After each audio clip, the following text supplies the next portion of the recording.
멈추지 않고 달려갑니다. 국내외 경제 이슈를 알기 쉽게 쏙쏙 배워보는 시간입니다. 금요일의 남자 홍기빈 글로벌 정치경제연구소장과 함께합니다. 어서 오십시오. 네, 안녕하세요. 예, 오늘은 일자리에 관련된 얘기를 좀 해보겠습니다.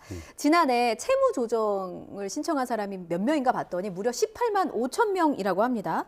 채무 조정이라는 게 나 빚 갚는 거 좀 매우 어려우니까 도와달라 이렇게 얘기하는 거 아닌가요? 그렇죠. 예. 그 채무를 갖다가 그 빚에 있으니까 이거를 앞으로 몇 년이나 몇 달의 시간 동안에 나눠서 갚겠다 이렇게 예. 조정을 하는 과정이 되겠죠. 예, 그게 이 18만 5천 명이라는 수치가 어느 정도나 되나 봤더니 2004년에 신용카드 대란 이후에 최고 수준이라고 하는데 예. 그만큼 어렵다는 뜻입니까? 예, 그렇죠. 아무래도 이게 직접적인 원인은 그 금리 상승이라고 봐야 되겠죠. 네. 작년, 재작년 이제 금리가 계속 오르니까 특히 이 카드 빚이 저 금리가 높잖아요. 예. 이 부분에서 이제 많이 문제가 터지고 신용대출도 문제가 터지죠. 네. 근데 그것보다 조금 거리가 있는 그 좀 시간적으로 먼 원인으로는 이제 팬데믹 때의 그 경제적인 충격이 지금까지 그 영향을 미치고 있는 거라고 봐야죠. 예. 그렇군요. 슬픈 예감이 틀린 적이 없는 게 채무조정 이용자의 특성을 좀 봤더니 예. 절반 이상이 비정규직이거나 일용직 노동자라고 합니다. 그러니까 이 말의 뜻은 그만큼 고용 불안이 크다는 뜻인가? 예. 의미하는 바가 상당할 것 같은데 어떻게 보셨습니까? 예, 그렇습니다. 이 사람들의 그 생활인들의 그 채무 문제에 있어가지고 예. 우리가 좀 경제학적으로 좀 생각을 해야 되는 게 있는데요. 채무가 발생하는 이유는 고용 불안정의 리스크라고 하죠. 예. 리스크에 대한 어떤 충격 완화 장치입니다. 우리가 역사책을 보면은 그 농민들이 이 부채에 들어가는 경우가 굉장히 많거든요. 네. 그건 왜 그러냐면은 해마다 날씨가 다르고 그 농 작황이 달라지기 때문에 네. 그 리스크를 그 농민들이 그대로 떠안다가 그렇게 되는데요. 예. 현대 산업사회에서는 이제 정규직 노동자들의 경우에는 이거를 그 충분히 그 커버하기 위해서 여러 가지 그 안전장치들이 마련이 되는데 네. 이 비정규직이라든가 특별고용직 같이 이 아무런 장치가 없거나 이 리스크에 그대로 노출되어 있는 사람들은 이 빚을 내 가지고 그 리스크를 해결하는 수밖에 다른 방법이 없어요. 옛날 농민들하고 사실 처지가 다르지가 않습니다.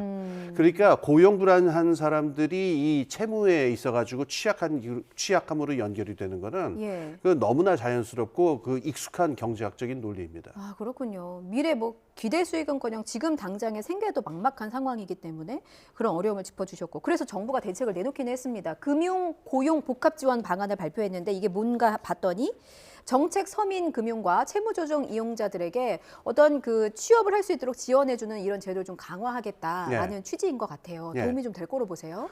저는 이거 적극적으로 평가할 부분이 있는 것 같습니다. 예. 지금까지 이런 부분에서의 그 대책의 고질적인 문제가요. 예. 자꾸 또 대출을 더 해주겠다, 제출을 더 해주겠다 이러는 건데 그러게요. 대출이라고 하는 게 이것도 다 갚아야 될 돈이거든요. 이걸 사실 어떻게 지원이라고 하겠습니까? 그리고 아까 말씀드린 대로 이 문제가 발생하는 근원적인 이유는 고용 불안정이라고 하는 게 옛날 농민들이 겪던 것과 마찬가지 리스크 아닙니까? 네. 근데 지금 이 대책의 방향은 그 리스크의 원천적인 부분을 해결하기 위해서 고용 지원 부분을 강화하겠다. 이건 전 맞는 방향으로 잡은 거라고 생각합니다. 오, 간만에 소장님께서 칭찬하는 대책이 나온 것 같아요. 아닙니다. 저 칭찬 많이 하는데. 이런 대책이 더 나왔으면 하는 예, 마음에서 그렇습니다. 소장님께 말씀드려봤어요.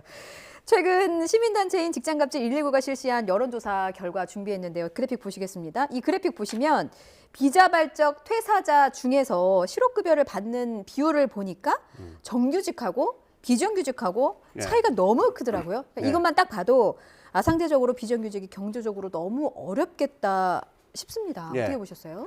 이 현장으로 가보면요, 우리가 지금 있는 어떤 실업급여라든가 이런 제도 장치가 예. 얼마나 이 정규직 중심으로 마련되어 있는지를 우리가 알 수가 있는데 네. 그걸 한마디로 이제 정규직 중심주의라고도 많이 해대요. 그래요. 이를테면은 아까 말씀드린 특별고용이라든가 비정규직 하는 분들은요. 예. 아예 근로계획서를 쓰지 않은 경우도 굉장히 많고요. 이 실업급여 자체에 이 대상이 되지 않는 경우도 굉장히 많습니다. 또 된다 하더라도 이 근무기간이 너무 짧아가지고 이 실업급여의 보호를 받지 못하는 경우도 있고 예. 또 직장에서의 여러 가지 그 권력적인 그 불평등 관계 때문에 자발적 퇴사인 것처럼 비자발적 퇴사임에도 불구하고 자발적 퇴사인 것처럼 강요를 받는 경우도 굉장히 많아요.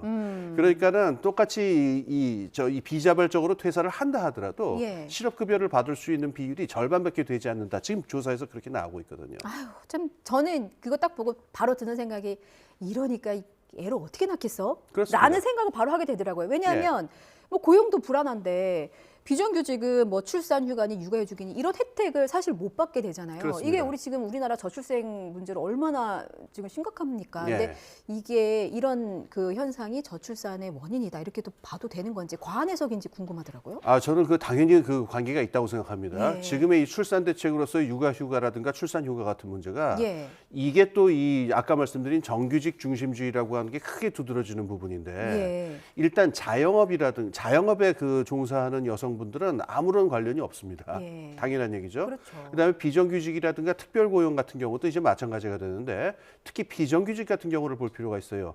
출산 휴가는 남은 기간이 얼마이든 간에 그 적용이 된다. 뭐 이렇게 돼 있습니다만은 예. 육아 휴가는 이 계약 기간이 종료됨과 함께 같이 끝나게 돼 있어요. 그런데 이게 지금 그 비정규직 하시는 분들이 보통 고용 기간이 이게 또 이 퇴직 수당을 주지 않게 해서 11개월로 보통 자르는 경우가 대부분이거든요. 예. 그러니까 여기서 기간이 그럼 육아휴직이라고 하는 긴 기간을 갖다가 버틸 수 있느냐 이게 해당이 되는 경우가 얼마나 있겠어요. 그러니까 비정규직 부분 여성 부분들은 이 도움을 받지 못하고 아까 말한 자영업이라든가 특고 같은 부분들은 아예 이게 되지 않으니까 예. 그럼 결국 지금 육아휴가, 출산휴가라고 하는 거는 정규직 위주로 돼 있는데 이게 퍼센테이지가 얼마나 되느냐. 말씀하신 대로 당연히 이게 출산 문제랑 관련이 돼 있습니다. 그런 부분도 있고요. 임신을 해보면 뜻하지 않게 여러 가지 이슈를 좀 겪게 되더라고요. 그렇습니다. 뭐 일찍 뭐 아기가 나오려고 한다든지 예. 뭐 배뭉침이 있어서 좀 일을 오래 할 수 없다든지 이런 다양한 변수들에 대해서 회사가 이렇게 배려해주는 방안이 사실 많지가 않기 때문에 예. 이런 부분들도 함께 좀 출산 대책 고민하시는 정부 관계자 보시면 좀 함께 고려해 주셨으면 좋겠습니다. 어쨌든 근본적인 제도가 필요한 상황이에요. 단기간 내에 비정규직을 없앨 수는 없겠습니다만 줄이려는 노력은 또 해야 되고 예. 뭔가 실효성 있는 대책은 나와야 될 것 같거든요. 예. 어떻게 보십니까? 우리가 직시해야 되는 거는 비정규직이라고 한 거 없앨 수가 없어요. 예. 현대 산업 사회에서 이미 노동력이 굉장히 많은 비중을 차지하고 우리나라는 특히 이게 높은데 네. 그럼 아까 말씀드린 대로 그 어떤 실업 대책이라든가 사회보장 정책 전체를 갖다가 예. 정규직 중심주의에서 벗어나가지고 비정규직이 실질적으로 어떤 그 소득 부분의 리스크를 감내할 수 있고 보전받을 수 있는 그런 방식으로 예. 이 비정규직 위주의 그 사회보장 정책으로 방향을 상당히 전환할 필요가 있습니다. 예, 알겠습니다. 이런 부분들을 촉구하면서 다음 주제로 넘어가 보도록 하겠습니다. 자, 바로 이 인물입니다.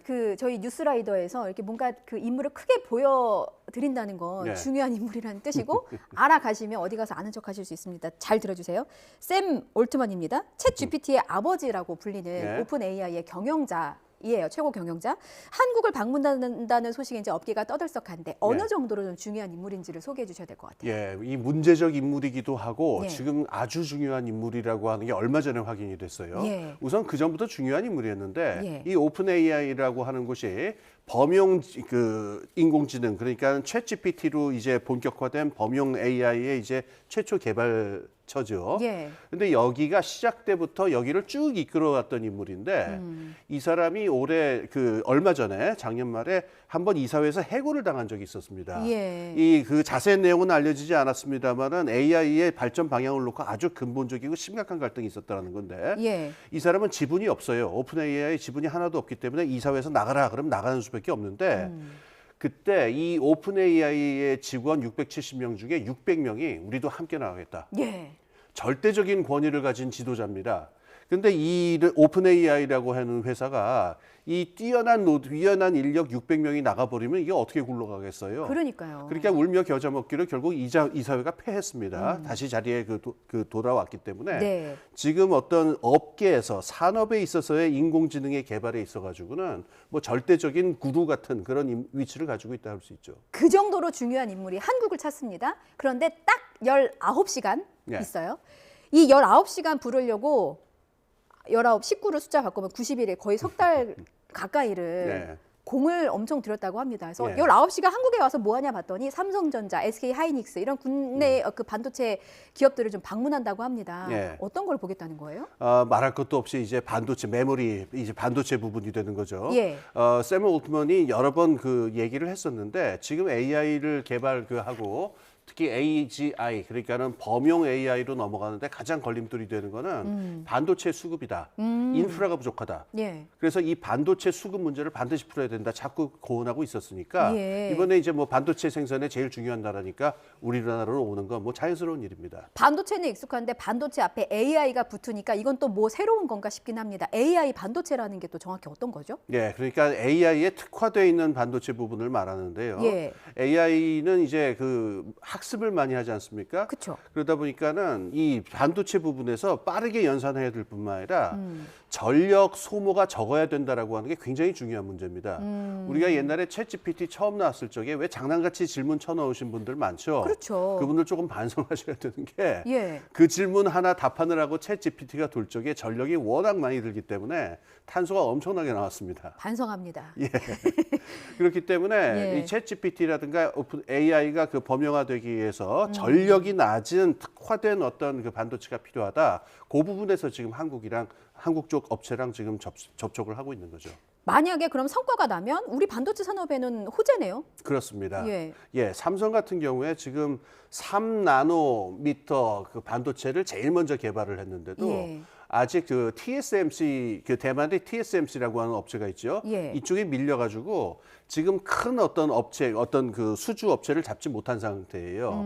그러니까 이번에 만약에 오픈 AI랑 같이 얘기가 되면은 굉장히 큰 기회가 되겠고 SK도 마찬가지입니다. 예. SK는 HBM이라고 하는 걸 개발을 했는데 이제 예. 고광역 메모리 뭐 이 정도로 옮겨야 될 거예요. 요거를 갖다가 엔비디아라고 하는 업체하고 관련해가지고 그 하부 파트너로서 지금 개발을 한 건데 예. 참고로 지금 AI 부문에 있어 갖고는 엔비디아라고 하는 업체가 거의 완전히 장악을 하고 있거든요. 예. 근데 이번에 만약에 SK가 이 HBM에 대한 수요를 놓고서 오픈 AI하고 같이 관계를 맺으면은 예. 굉장히 중요한 활로를 뚫을 수가 있게 됩니다. 좋은 소식을 기대해 봐야겠네요. 예. 그런데 뭐 3나노도 그렇고 우리가 먼저 개발했는데 왜 대만 TSMC한테 밀리는 걸까요? 여기에는 이제 지정학적인 문제가 있는데요. 예. 지금 여기 말고 G42라고 G42라고 하는 업체가 또 있어요. 이건 네. 아랍에미레이트 연합에 있는 그 업체인데 지금 미국이 제일 신경을 쓰고 있는 거는 이 반도체 부분에서의 협업이 자칫 잘못하면은 중국 쪽으로 기술이 이전되는 계기가 될 수 있다. 그래서 아까 말한 그 G42 같은 업체는 예. 이건 중국하고의 여러 가지 관계가 있기 때문에 예. 여기에 수출을 멈춰야 된다. 미국 정부가 지금 이런 조치를 하고 있거든요. 그러니까는 이 반도체 부분을 볼 적에 가장 중국과의 관계에서 안전한 자체적인 생태계를 가진 곳이 어디냐. 이렇게 보다 보면 이제 한국하고 대만이 이제 부각이 되는데 대만이 워낙 업체가 큽니다. 그래서 예. 대만 쪽이 지금까지는 유리한 위치에 좀 있었던 부분이 있지 않나 싶습니다. 아, 그렇군요. 이번 샘 올트먼 방한 기간에 뭔가 모종의 좋은 성과가 나기를 기대해 보겠습니다. 끝으로 이 질문 하나 꼭 짚고 넘어갈게요. 샘 올트먼이 다보스 포럼에 참석해서 이런 발언을 했습니다. AI의 기술적 한계를 이해해야 한다. 근데 네. 앞서 이제 수사님께서 AI 반도체 얘기해 주시고 AGI라고 해서 범용 인공지능에 대해서 말씀을 해주셨거든요. 네. 이 AGI가 고도화될수록 세계가 위험해질 수 있다라는 경고도 했는데 이게 네. 어떤 의미인지 좀 끝으로 설명을 듣겠습니다. AGI의 G라고 하는 게 general이거든요. 예. 그러니까 범용이라고 하는 얘기인데 네. 어떤 특수한 용도라든가 특수한 목적에 있어서의 인공지능이 아니고 예. 범용이다. 무슨 뜻이냐면은 제가 그러니까 집에 가면 커피도 끓이고 뭐 요리도 하고 예. 그다음에 책도 보고 예. 테레비도 고치고 그러거든요. 바쁘시네요. 사람이 할 수 있는 여러 가지 일을 다 할 수 있는 인공지능이다라는 얘기거든요. 그러니까 사람의 역할을 정말 대신할 수 있는. 그렇습니다. 예. 그럼 이런 바로 문제가 되는 게 두 가지 문제가 되는데 예. 대체되는 사람들은 어떻게 되는 거냐라는 문제가 있고 그러네요. AI가 사람을 대체했을 적에 여기서 발생하는 가능한 위험이라든가 리스크 같은 건 누가 책임지느냐라는 문제가 있으니까 AGI가 인간을 대체할 경우에 발생하는 이 두 측면의 문제 지금 인류가 어느 쪽도 명확한 답을 갖고 있지 못해요.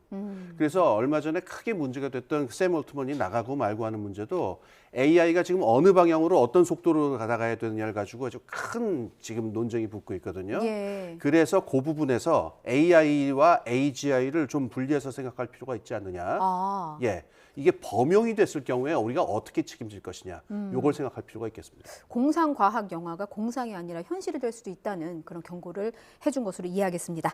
여기까지 듣겠습니다. 지금까지 홍기빈 글로벌 정치경제연구소장과 함께했습니다. 잘 들었습니다. 네, 감사합니다.